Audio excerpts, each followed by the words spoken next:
Hi folks, I am going to spend a few moments here talking to you about nutrition on a run. I am currently on a run.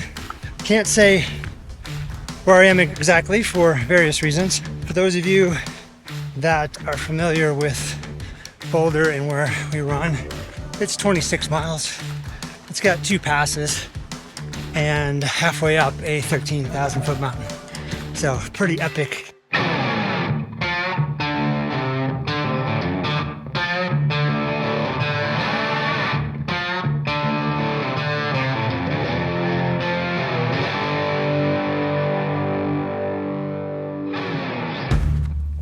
In preparation for this run, this is at the top of where I am right now, limit-wise. There are 3 main elements. Now, I'm not going to get into the whole scientific side of things. I'm going strictly, so how do I think about it, and what do I plan for, and what do I carry on a run like this? So it will come in at about 8 hours, maybe 8 to 9 hours is what we're estimating. The full day will be. For those of you that are saying 26 miles, 8 hours, well, you can imagine the train. It's a lot of this and a lot of big steep stuff, but pretty awesome. Anyways, so there's 3 main things that you want to think about when you are planning for a run like this. One, well, really any trail run for that matter. You have fluids, so your water, your mixes, and so forth, something that you drink for hydration.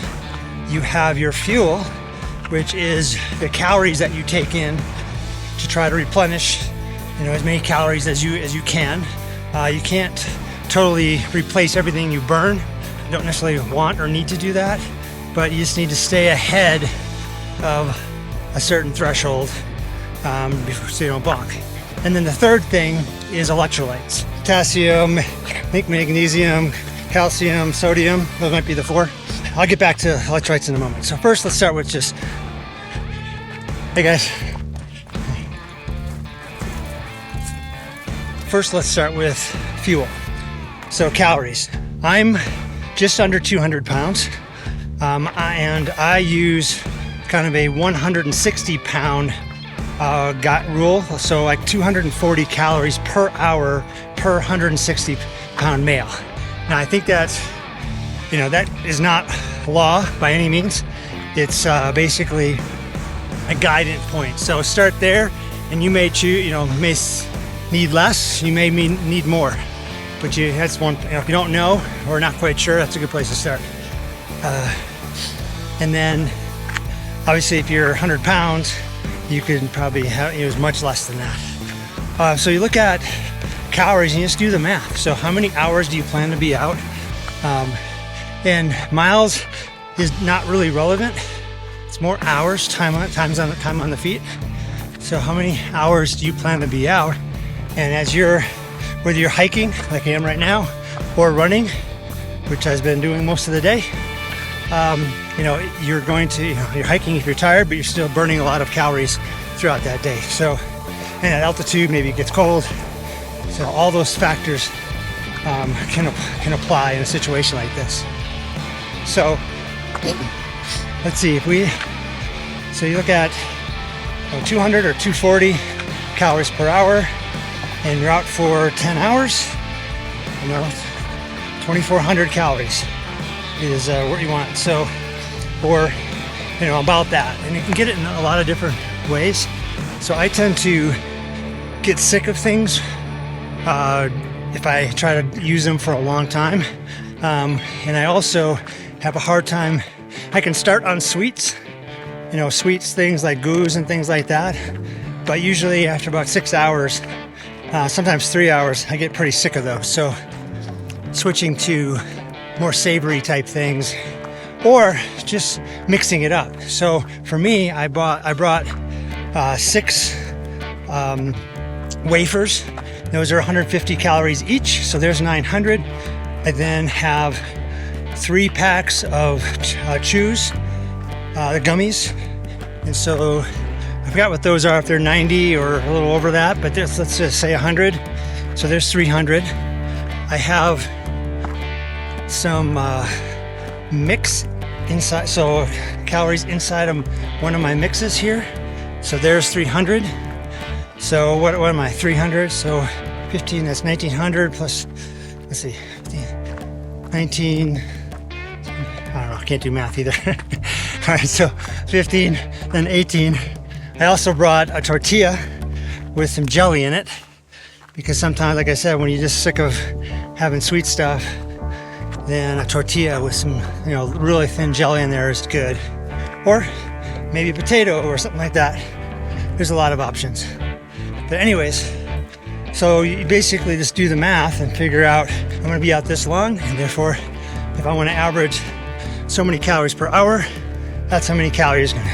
Then to decide what calories you wanna carry with you, I usually look at, lighter stuff. So what has a high calorie to low weight ratio? Because when you start filling your pack up with that stuff, it can get quite heavy. So that's what you do for the fuel, and then experiment with different types of things. By the way, I also have some gels with me as kind of backup in case I need to have some really quick energy. But just kind of try different things, and I have a variety of things, as I mentioned, so in case I get sick of something, I can switch to something else. The next thing to consider is fluids.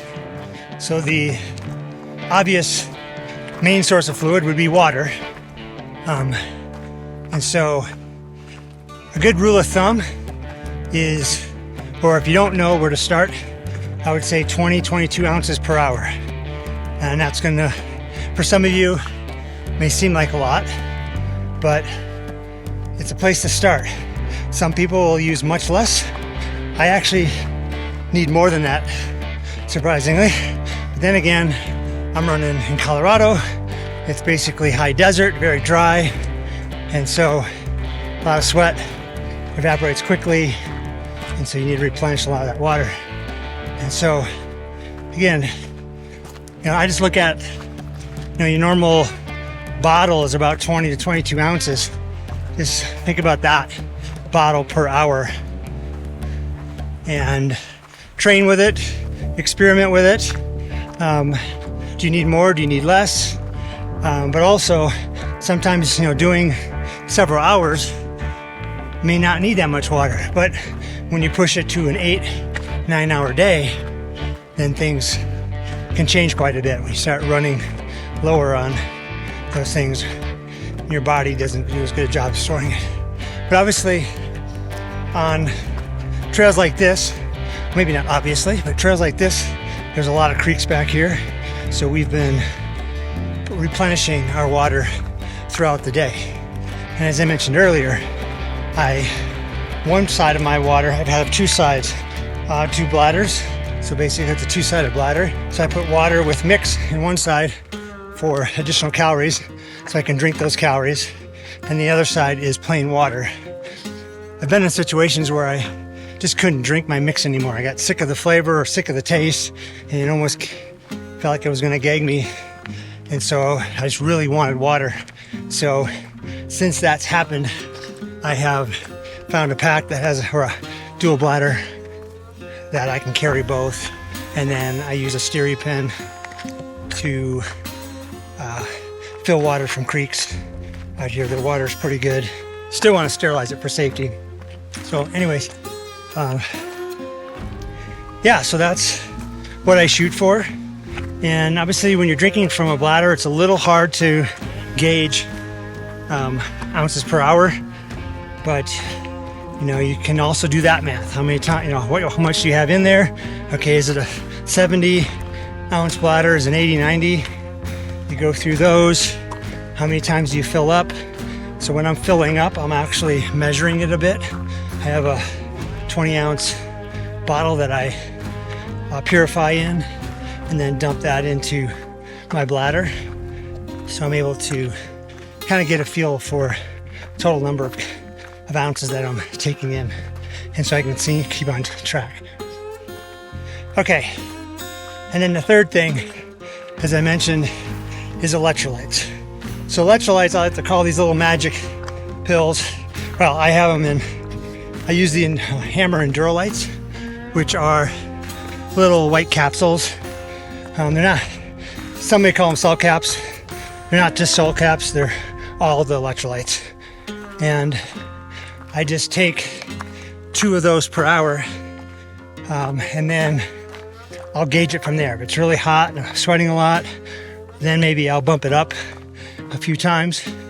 But you know, it's a balance. You get under electrolytes and your body stops absorbing the fluids. And so maybe you start peeing more, so you're drinking water, and shortly after that you have to pee, and so you're peeing it all out. Your body's not absorbing it. So it could be a sign you're low on electrolytes. So get some electrolytes in. Also, I find being low on fluids is somewhat of a hunger suppressant. So if I'm not drinking enough, I really don't feel like eating, or if I try to eat, it just doesn't, you know, I don't have enough saliva, or it just isn't enough, or I can't get it down. And so that, again, a sign that you may not have enough fluids in you. And if you can't drink, or you're peeing everything out, then you're probably low on electrolytes. So there's a balance here that you want to figure out through trial and error with your own body. Another thing is, if I start feeling nausea, that's usually a precursor of being low on electrolytes. Probably salt, but electrolytes as well. So I'm starting to feel that.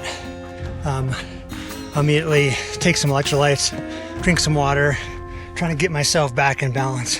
It's important to identify what these precursors are, because it can kind of give you a heads up of what your body is asking for, what it needs.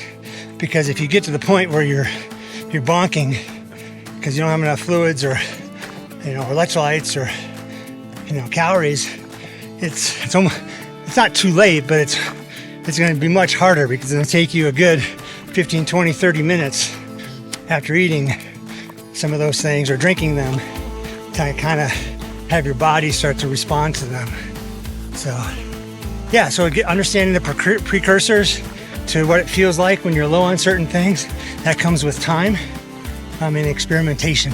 Just wanted to share that with you on a run like this, that if you do the right planning, it can be safe, it can be a blast, and you just have a really good time. All right, so hopefully you found that helpful. Like I said, those 3 things, you kind of dial those in, and it will really help with your trail running and exploring and experiencing some of these amazing places. So on that note, if you enjoyed this content, please like and subscribe, ring the bell, get notified when we release new videos. Please leave a comment below. Maybe let us know what types of things you like to eat, drink on a run. What have you found?